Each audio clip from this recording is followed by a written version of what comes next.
नमस्कार, स्वागत है आपका। मैं हूं आपके साथ लोकेंद्र त्यागी। पश्चिम बंगाल की राजनीति में सत्ता बदलने के बाद अब सीमा सुरक्षा का मुद्दा अचानक सबसे बड़ा राष्ट्रीय और अंतर्राष्ट्रीय विषय बन गया है। मुख्यमंत्री शुवेंदु अधिकारी के पहले बड़े फैसले ने न सिर्फ बंगाल बल्कि बांग्लादेश तक में हलचल बढ़ा दी है। नई सरकार की पहली ही कैबिनेट बैठक में भारत बांग्लादेश सीमा पर बिना बाढ़ वाले इलाकों में फेंसिंग के लिए बीएसएफ को जमीन सौंपने का फैसला लिया गया है और इसी के बाद ढाका से लेकर सीमावर्ती इलाकों तक राजनीतिक बयानबाजी तेज हो गई है। बताया जा रहा है कि राज्य सरकार ने भूमि एवं राजस्व विभाग को साफ निर्देश दिए हैं कि अगले 45 दिनों के भीतर सीमा सुरक्षा बल को जमीन ट्रांसफर की प्रक्रिया पूरी की जाए। मुख्यमंत्री ने यह भी आरोप लगाया कि पिछली सरकारों की ढिलाई और प्रशासनिक देरी की वजह से लंबे समय से सीमा पर बाड़ लगाने का काम अधूरा पड़ा हुआ था। अब नई सरकार इसे राष्ट्रीय सुरक्षा का मुद्दा बताते हुए तेजी से आगे बढ़ाना चाहती है। इस फैसले के बाद सबसे ज्यादा प्रतिक्रिया बांग्लादेश की तरफ से सामने आई है। बांग्लादेश के प्रधानमंत्री तारिक रहमान के विदेश मामलों के सलाहकार हुमायूं कबीर ने कहा कि बांग्लादेश को कांटेदार तार से डराया नहीं जा सकता। उन्होंने साफ शब्दों में कहा कि चुनावी भाषण देना और शासन चलाना दोनों अलग बातें हैं और अब ढाका ये देखना चाहता है कि बंगाल सरकार अपने चुनावी वादों को प्रशासनिक फैसलों में कितनी गंभीरता से लागू करती है। बांग्लादेश की तरफ से यह भी कहा गया कि सीमा विवाद और सुरक्षा जैसे मामलों को मानवीय दृष्टिकोण से देखा जाना चाहिए। वहां के अधिकारियों का कहना है कि सीमा पर रहने वाले लोगों की रोजमर्रा की जिंदगी पर ऐसे फैसलों का असर पड़ता है। इस बीच बॉर्डर गार्ड बांग्लादेश यानी बीजीबी को भी हाई अलर्ट पर रखे जाने की खबर सामने आई है। बांग्लादेश के गृह मंत्रालय की ओर से संकेत दिए गए हैं कि सीमा पर किसी भी तरह की असामान्य गतिविधि पर कड़ी नजर रखी जा रही है।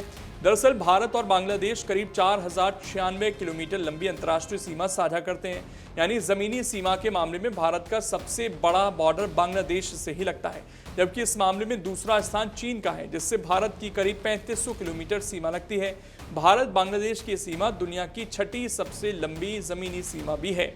ये सीमा समतल मैदानी इलाकों, नदी नालों वाले क्षेत्रों, पहाड़ियों और जंगलों से होकर गुजरती है। इस सीमा को रेड क्लिफ लाइन नाम दिया गया है। इस सीमा का सबसे बड़ा हिस्सा पश्चिम बंगाल से होकर ही गुजरता है।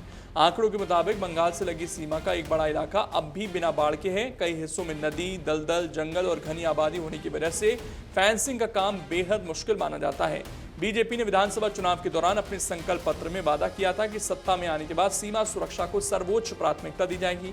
चुनाव प्रचार के दौरान केंद्रीय गृह मंत्री अमित शाह ने भी कहा था कि नई सरकार की पहली कैबिनेट बैठक में सीमा सुरक्षा से जुड़ा बड़ा फैसला होगा।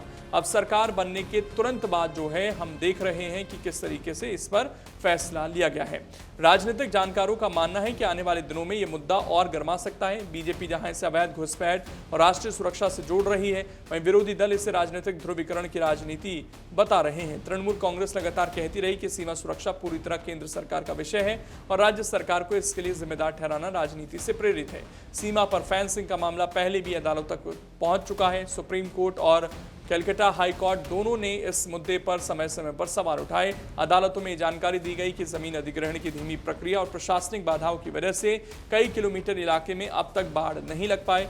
हाई कोर्ट ने राज्य सरकार को फटकार लगाते हुए समय सीमा भी तय की थी, लेकिन काम उम्मीद के मुताबिक आगे नहीं बढ़ सका। सीमा के कई इलाकों में स्थानीय लोगों का विरोध भी बड़ी चुनौती माना जाता है। गाँव के लोगों का कहना है कि अगर फेंसिंग होती है तो खेत, बाजार और रोजमर्रा के रास्तों पर असर पड़ेगा। कुछ जगहों पर लोगों की खेती सीमा के दोनों ओर फैली हुई है। ऐसे में बाढ़ लगाने से आजीविका पर असर पड़ने की आशंका जताई जाती है। सुरक्षा एजेंसी दूसरी तरफ दावा करती है कि बिना बाढ़ वाली सीमा का फायदा तस्करी और अवैध घुसपैठ करने वाले गिरोह उठाते हैं। कई रिपोर्ट में मवेशी तस्करी, नकली मुद्रा और गैर कानूनी गतिविधियों का जिक्र भी किया गया है। इसी वजह से केंद्र लंबे समय से पूरी सीमा पर फेंसिंग की मांग करता रहा है। अब सबसे बड़ा सवाल यही है, क्या नई बंगाल सरकार तय सीमा के भीतर बीएसएफ को जमीन सौंप पाएगी और क्या सीमा पर वर्षों से अटकी फेंसिंग परियोजना तेजी पकड़ पाएगी?